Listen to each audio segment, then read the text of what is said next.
ouvindo Temática. O que acontece é assunto.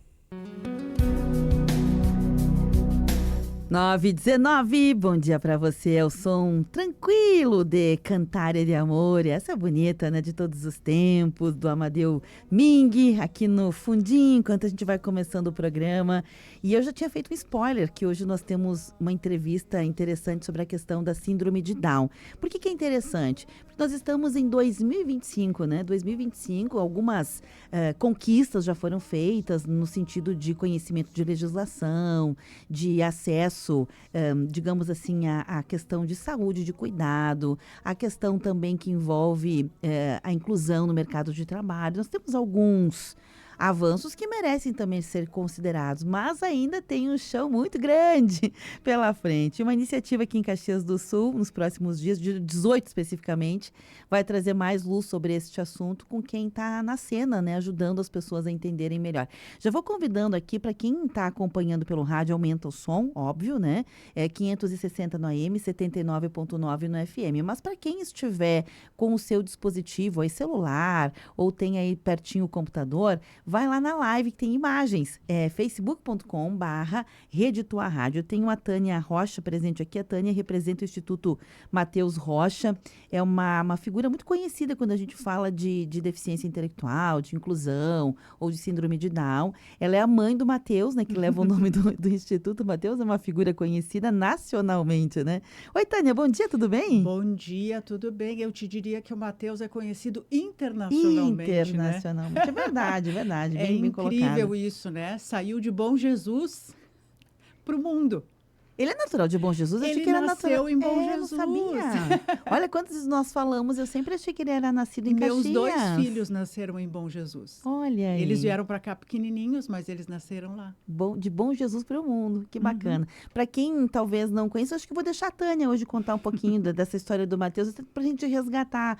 Às vezes as pessoas sabem, mas não associaram o nome com a figura que ele é, que ele representa, essa representatividade. Você pode resgatar um pouquinho, Tânia? Então, eu sempre trabalhei com pessoas com deficiência, sempre. Desde que comecei a trabalhar, e olha que eu comecei a trabalhar com 13 anos, né? E tu és psicóloga de formação, de atuação, né? Eu sou psicóloga de formação, mas antes disso, né, lá com 13 anos, eu me vi professora de balé por uma situação que aconteceu na época, a gente tinha que ajudar a nossa professora. Então, eu comecei, né, como professora de balé. E eu fui dar aula em Flores da Cunha, no Colégio São José. E uma das minhas primeiras alunas era surda. Imagina eu com 13 anos, né, tendo que inventar coisas para incluir aquela criança surda na turma, né? Mas isso foi, assim, engrandecedor, né? Foi uma coisa muito interessante. E onde eu ia, para te ter uma ideia, eu já fui catequista. E nas minhas turmas, né, de catequizandos, eu tive, inclusive, uma menina cega. Também ela diz, mas como é que eu vou fazer tal coisa? Faz em braille. Eu vou dar um jeito, dou o meu jeito para ver como é que está esse teu trabalho, né?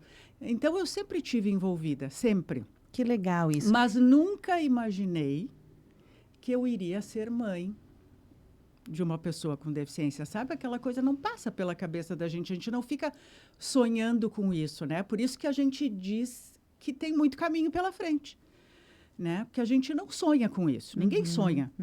Qual é a mãe que sonha em ter um filho com deficiência, né? A gente pensa em N outras coisas, mas não pensa nisso. Então, quando ele nasceu, e eu já tinha 30 anos, né? Eu já trabalhava há quantos anos, então, né? Nessa área. Mas aí era outra história, né? Não era a profissional. Sim. Era a mãe que estava ali, né?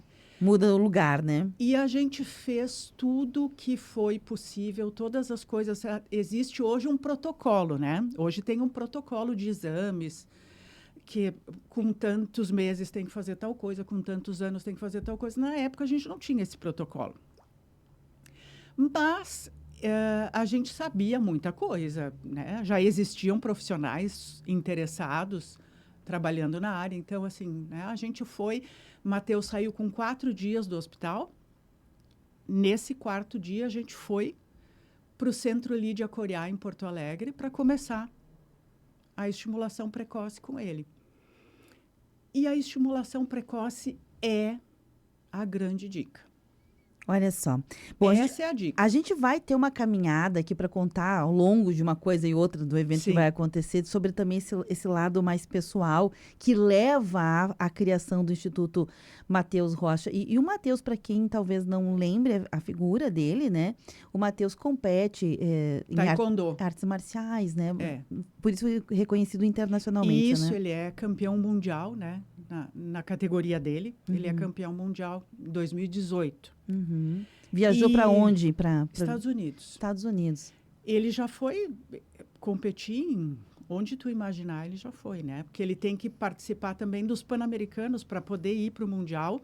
Tem todos os Pan-Americanos que tem que participar. Então, ele já foi. Ele é super conhecido nesse meio, né? Mas tem muita gente que conhece o Matheus em função dele ter saltado de paraquedas sem instrutor, né? Que também é um feito inédito. Um feito inédito que deu repercussão nacional, né? Muita mídia. Ele participou de um projeto também, Cromossomo 21, que foi muito legal, aquela casa inclusiva, que foi acho que um programa de TV nacional, e depois virou livro, né? Antes era livro, é verdade. Antes virou livro, depois virou esse projeto, né? Saiu o filme Cromossomo 21, né? Então, assim, ele participou disso tudo. Ele teve essa oportunidade, né? De participar de todas essas coisas. E, então, ele tem uma caminhada bem grande, mas com muito empenho. Ele é muito empenhado. Quando ele quer alguma coisa, pode contar que ele vai fazer o possível para chegar lá. Tânia, agora dia 18 vai acontecer uma atividade, ela é online gratuita, até onde eu entendi, né?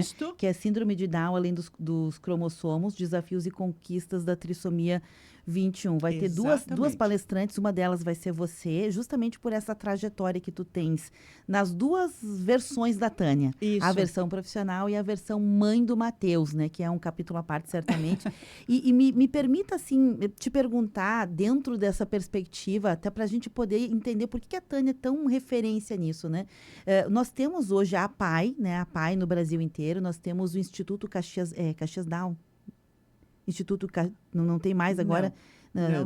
Não existe mais. Não. E virou Instituto Matheus Rocha. Mudou só de nome, então. Mudou só de nome. Mudou de nome.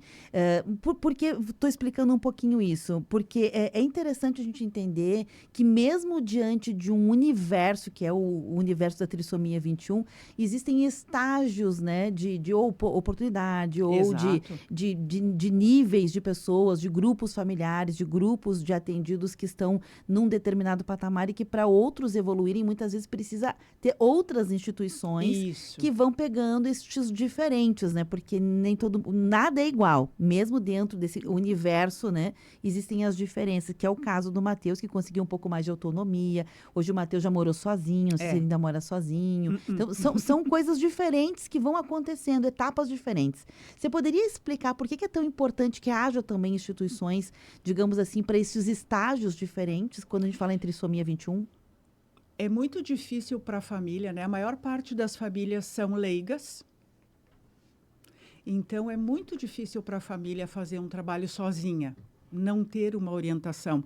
Aliás, o Dr. Zan Mustak, que é uma referência internacional, trabalha em São Paulo, mas é uma referência internacional, né, em síndrome de Down. Ele sempre diz que ele acha que é primordial que o bebê tenha acesso a atendimentos de fisioterapia, fonoaudiologia, terapia ocupacional, né, estimulação precoce, isso tudo para o bebê. E a questão da psicologia para os pais, para o entendimento, para a aceitação, para poder questionar coisas, né? Para poder colocar os sentimentos de uma forma que não seja julgado pelos outros, né? Então, assim, a psicologia fica para os pais e os outros atendimentos para o bebê. E realmente eles precisam disso, né? Eles precisam dos atendimentos e a gente, enquanto pais, precisa de um espaço para poder ser orientado e fazer os nossos questionamentos. Quando o Matheus nasceu, eu ouvi de um médico que tinha sido uma paulada, né, na nossa cabeça, né? E se a gente se dava conta que ele iria ser dependente de nós a vida inteira. E eu hoje olho para o Matheus e digo como aquele médico estava errado, né? Ele estava redondamente errado. Mas naquela hora aquilo pesou para mim. Ouvi de um profissional que ele ia ser dependente a vida inteira, teve o seu peso, né? Então, depois eu pude rever isso com outros profissionais, graças a Deus, e ter dar essas oportunidades, porque é isso, né? Quanto mais oportunidades a gente der, mais a gente vai se dar conta onde estão as qualidades, onde estão as habilidades e ir por esse caminho. Eu acho que essa é e isso é o que a gente pode hoje, né? Onde está a habilidade? Uhum. E dentro dessa habilidade, deixa a coisa acontecer, que todas as outras coisas vão se acomodando. É que a sociedade, de uma forma geral, né, Tânia, a gente fala isso da questão da pessoa com deficiência, mas do outro lado da pessoa, entre aspas, que não tem uma deficiência, né, que é uma pessoa, entre aspas, comum, também existe uma série de mudanças que a gente percebe que são necessárias, que não fazem mais sentido. Por exemplo, no campo da escola, da escolarização, a gente, como família, muitas vezes investe numa aula particular de uma matéria em que a criança tem uma dificuldade. Mas quantas vezes a gente investe numa aula particular em que ela tem uma potencialidade, em que ela é boa, para ela ficar melhor ainda, pois né? A gente percebe que hoje tem muitas coisas que fizeram sentido lá atrás, mas hoje não fazem mais, Hoje já tem que repensar, né?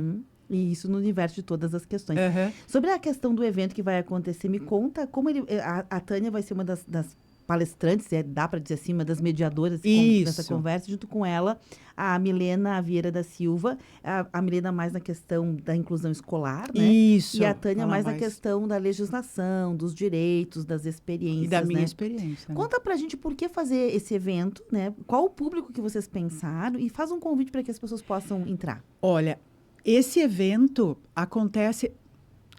Primeiro eu tenho que dizer que a gente, em Caxias do Sul, a gente tem uma facilidade de trânsito com a Câmara de Vereadores. Graças a Deus, né? Então, a Câmara de Vereadores, desde que a gente foi lá conversar com eles, eles já criaram uma lei que institui a Semana de Conscientização sobre Síndrome de Down. Então, com esse mote, né? Com este mote, a gente conseguiu fazer já vários eventos com os hospitais, com as escolas. E o Hospital Geral é o hospital com o qual a gente tem uma relação mais próxima. O Hospital Geral, hoje, é quem mais comunica os nascimentos, porque nós temos, através da Câmara de Vereadores, uma segunda lei que ela orienta os hospitais a comunicarem os nascimentos, para a gente poder ter esse número anual para as políticas públicas poderem ser construídas a partir disso. E tu sabes nos dizer hoje, mais ou menos assim, que média de nascimentos de pessoas com síndrome de Down em Caxias? Ou no Hospital Geral, pelo menos? No Hospital Geral, nascem não só os caxienses, mas nascem alguns... Né? Da região. Da região. Então, assim, a gente vai ter que contabilizar isso, porque a gente conta esse número, a gente manda esse número, né, para outras comunidades nacionais, para isso ser quantificado. Então, o Hospital Geral, ele comunica uma média de 2, 3 nascimentos ao mês. E deixa eu te perguntar, não sei se também não era a fonte da entrevista hoje, mas surgiu o assunto. Tu saberias nos dizer qual o universo de pessoas com síndrome de Down em Caxias do Sul? Não sei se o censo... Não tem. Não tem. Não tem.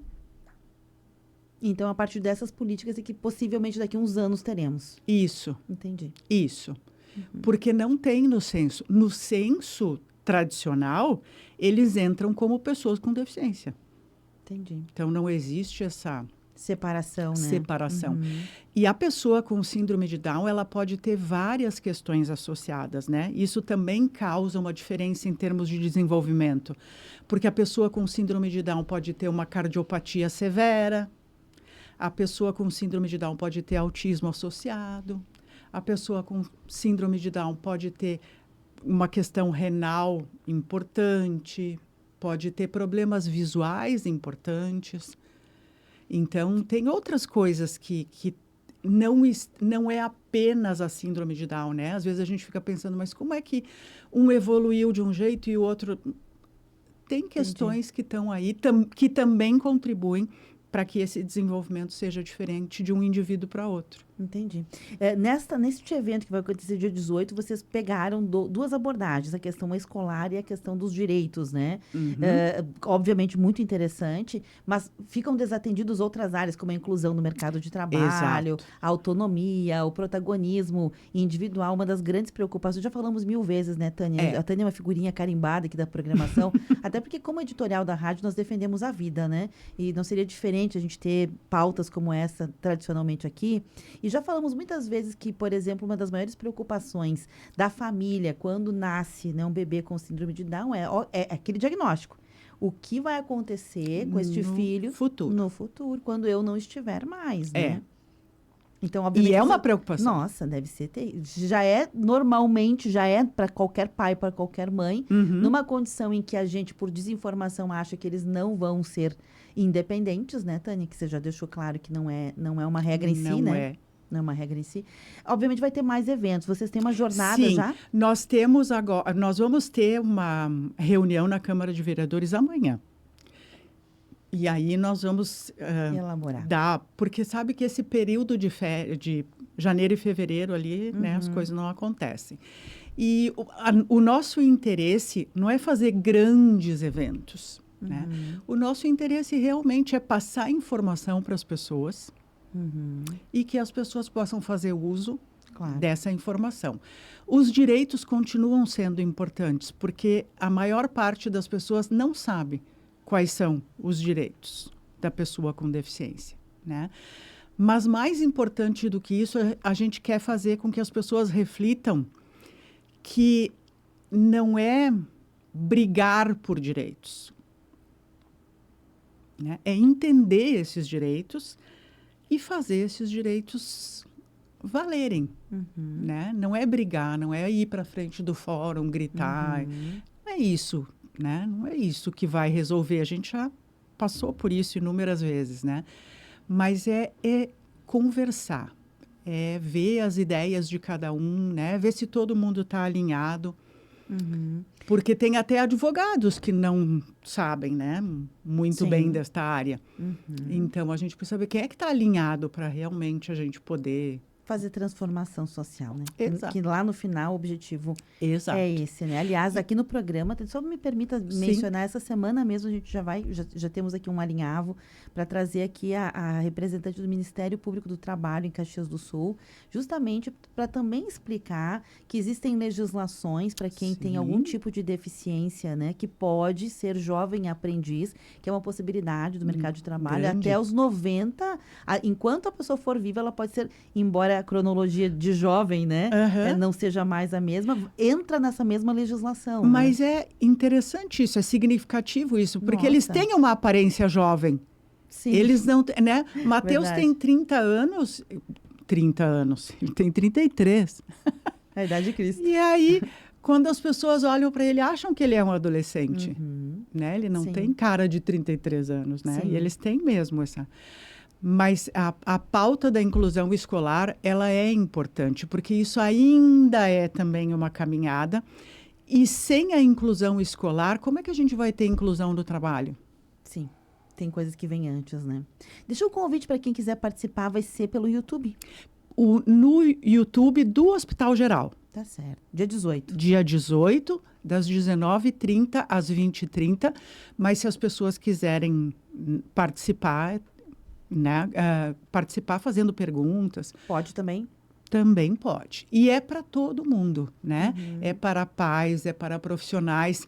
E foi pensado para a equipe do Hospital Geral também. A equipe do Hospital Geral vai participar, porque eu acho que todo mundo tem que saber um pouquinho. Não é só a psicóloga lá, Assistente né? social. A assistente social, a enfermeira que trabalha na UTI.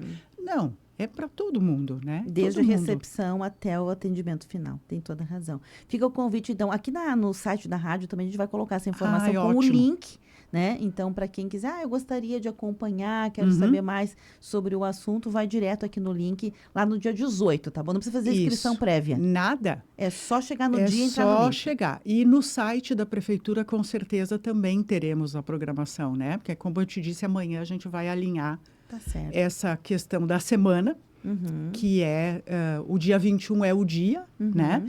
Mas nós fazemos a semana de conscientização. Perfeito. Dia 21, por causa da trissomia 21. Exato. Vem pra cá também conversar sobre isso, tá bom, Tânia? Lá, quando tiver definido. Tá Fechou?